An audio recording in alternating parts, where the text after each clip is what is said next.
আসসালামু আলাইকুম। দর্শকবৃন্দ, আমার কাছে যেটা মনে হচ্ছে যে ইরানের উপরে বেশ বড়সড় একটা শনির দশা ঘুরতেছে এবং এই শনির দশাটার ঘোরার একটা কারণ আছে। সে কারণটা আমি আপনাকে বলতেছি। ইরানের উপরে যে শনির দশাটা ঘুরতেছে সেই শনির দশাটা আসলে ইরানের উপরে কি ভর করবে নাকি ইরানের থেকে এই শনির দশাটা সরে যাবে। এখন এটার মূল যে কারণটা সেটা হলো চীন সাগরে দক্ষিণ চীন সাগরে মার্কিন যুক্তরাষ্ট্রের বিমান বাহিনীর একটা বড় রণতরী ছিল, যেটার নাম হলো আব্রাহাম লিঙ্কন। এই আব্রাহাম লিঙ্কন মার্কিন বিমান বাহিনীর একটা সামরিক শক্তির একটা প্রতীক বলা যেতে পারে, অনেক বড় একটা প্রতীক বা একটা শক্তি। এবং এই আব্রাহাম লিঙ্কন চীন সাগরের থেকে সরে যাইয়া সেটা আস্তে আস্তে ইরানের দিকে অগ্রসর হচ্ছে। তবে ইরানের দিকে অগ্রসর হওয়া মানেই এই না যে ইরানের সাথে আমেরিকার একটা যুদ্ধ লেগে যাবে। তবে এটা বোঝা যাচ্ছে যে শনির দশা ঘুরতেছে। তবে শনির দশা ঘোরা মানে এই না যে যুদ্ধ লেগে যাবে। তবে এই আব্রাহাম লিঙ্কন ইরানের দিকে যাওয়া অনেক কিছুকে ইঙ্গিত করে। সে বিষয়গুলি আমি আপনাদেরকে। আব্রাহাম লিঙ্কন জাহাজটা সেটা এত বড় যে যুদ্ধের ফাইটার জেট সেটার ভিতরে রাখা যায়। তাহলে যুদ্ধের যদি ৭৫টা বিমান ধরে, ফাইটার জেট যদি সেখানে রাখা যায়, তাহলে আরো তো সেখানে কত কিছু রাখার একটা জায়গা আছে। তাহলে বিশাল যে রণতরীটা চীন সাগর থেকে সরে যাইয়া সেটা আস্তে আস্তে ইরানের দিকে অগ্রসর হচ্ছে। কেন হচ্ছে? দক্ষিণ চীন সাগর যুক্তরাষ্ট্র সাধারণত চীনের প্রভাব মোকাবেলার জন্য দক্ষিণ চীনে এই জাহাজটা থাকে, কিন্তু মিত্র দেশগুলোর নিরাপত্তার জন্য এই জাহাজটা ওখানে রাখা হয়। এবং নৌপথের যে নিরাপত্তা, ফ্রিডম অফ নেভিগেশন নিশ্চিত করে। এখন এই যে বিষয়, ইরানের দিকে যাওয়া মানে এই না যে ইরানের সাথে যুদ্ধ লেগে যাবে।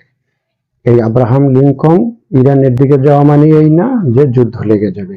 এখানে ইরানের দিকে যাওয়ার মূল কারণগুলি হলো যে মধ্যপ্রাচ্যে উত্তেজনা বৃদ্ধি এবং ইরান যুক্তরাষ্ট্র সম্পর্ক দীর্ঘদিন ধরেই উত্তেজনাপূর্ণ, এবং বিশেষ করে হরমুজ প্রণালীতে নিরাপত্তার ঝুঁকি, ইসরায়েল গাজা যুদ্ধের প্রভাব এবং ইরান সমর্থিত মিলিশিয়াদের সক্রিয়তা।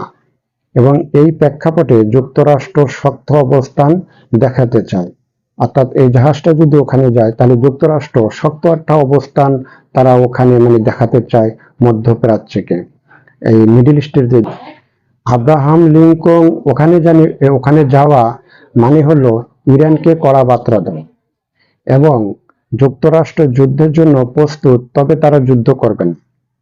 আমার যেটা মনে হয় যে তারা যুদ্ধ করবে না, তবে তারা যুদ্ধের জন্য প্রস্তুত আছে। মার্কিন যুক্তরাষ্ট্র মনে করে যে আব্রাহাম লিঙ্কন যদি ওখানে মোতায়েন করা হয়, তাহলে তাদের যে মিত্র দেশগুলি আছে তাদের সাহস বাড়ানোর জন্য এই জাহাজটা সাধারণত ওদিকে নিচ্ছে। এইটাই মার্কিন যুক্তরাষ্ট্র মনে করতেছে। এখন এখানে ইসরায়েল আছে, সৌদি আরব আছে, সংযুক্ত আরব আমিরাত আছে। এই দেশগুলিকে আশ্বস্ত করতেই এমন শক্তি নৌবহর মোতায়েন করা। কিন্তু আসলে তারা কি বলছে যে আপনি আব্রাহাম লিঙ্কন নিয়ে আসেন? আব্রাহাম লিঙ্কন ইরানের দিকে যাওয়া মানে এই না যে ইরানের সাথে আমেরিকা যুদ্ধ ঘোষণা করেছে, তার মানে এই না। তবে যুক্তরাষ্ট্র যুদ্ধের জন্য প্রস্তুত, তবে তারা যুদ্ধ করবে না। এটা আমার কাছে মনে হচ্ছে যে তারা যুদ্ধ করবে না। আমরা দোয়া করি আল্লাহর কাছে যে ইরান এবং যুক্তরাষ্ট্র এই দুটা দেশের ভিতরে যাতে কোনোভাবেই যুদ্ধ না হয়। কারণ যুদ্ধ বেজে গেলে দুটো দেশেরই যে ক্ষতি তা না, এই ক্ষতিটা সারা ওয়ার্ল্ডে ছড়াইয়া পড়ে, এমনকি সাধারণ মানুষের উপরে এই ক্ষতির প্রভাবটা পড়ে। শুধু সাধারণ মানুষ না, যারা ব্যবসা করে, মধ্যবিত্ত, নিম্নবিত্ত, সবার মাথার উপরে এই যুদ্ধের যে খারাপ যে প্রভাবটা, এটা সবার মাথার উপরে এসে পড়ে। তাই আমরা চাই না যে যুদ্ধটা লাগুক। আল্লাহর কাছে দোয়া করি যে এই যুদ্ধর থেকে দুটো দেশই এড়াইয়া যাক। এবং ইরানকেও আমরা বলি যে আপনি হুমকি ধমকি দিয়েন না, গোপনে চুপচাপ থাকেন। চুপচাপ থেকে যা কিছু করার আপনি ভিতরে ভিতরে করে ফেলান।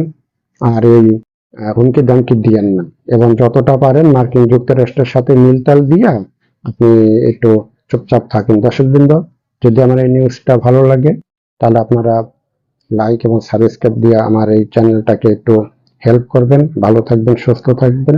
আসসালাম।